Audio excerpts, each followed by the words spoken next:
Kasi natabo. Paano? Dili ko kay kiduha ka bukong itipiyon sa kuha. Oh.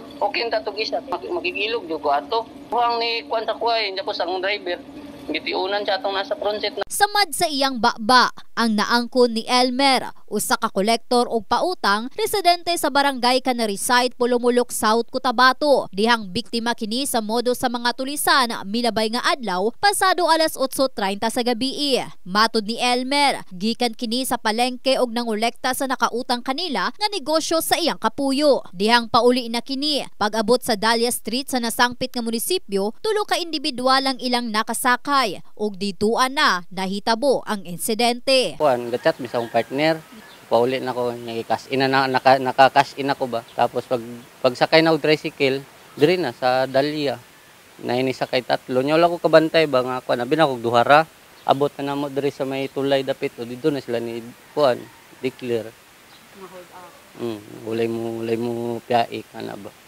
Sula bugi ginakulbaan ako. Usa ka cellphone, 4,000 pesos ug tricycle sa driver ang natangag sa mga tulisan. Pag-abot na dito sa Pinyan, abig na ako di na ko makuan ato, glass na nako ba.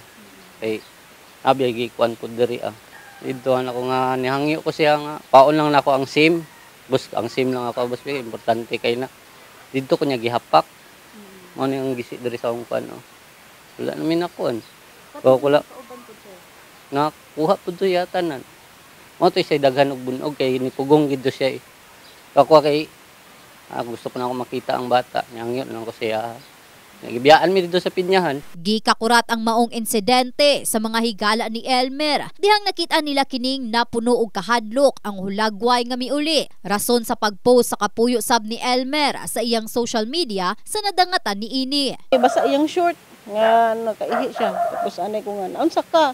Di kurog-kurog siya nga. Na-hold up me sa may diha mi giharang sa may Dahlia kay abi pasahero daw. Abot nga diri kay nag-ana naman na yang diri. Nya patong kung dapat i-blatter nimo na. Di na siya mugawas kay mahadlok na siya mugawas sa gate. Amo nang hantod karon wala siya lagaw-lagaw. Naran siya di sa sulod, ginahadlok-hadlok na pud lagi siya. Kuan kay dili siya kaintindi sa salita eh.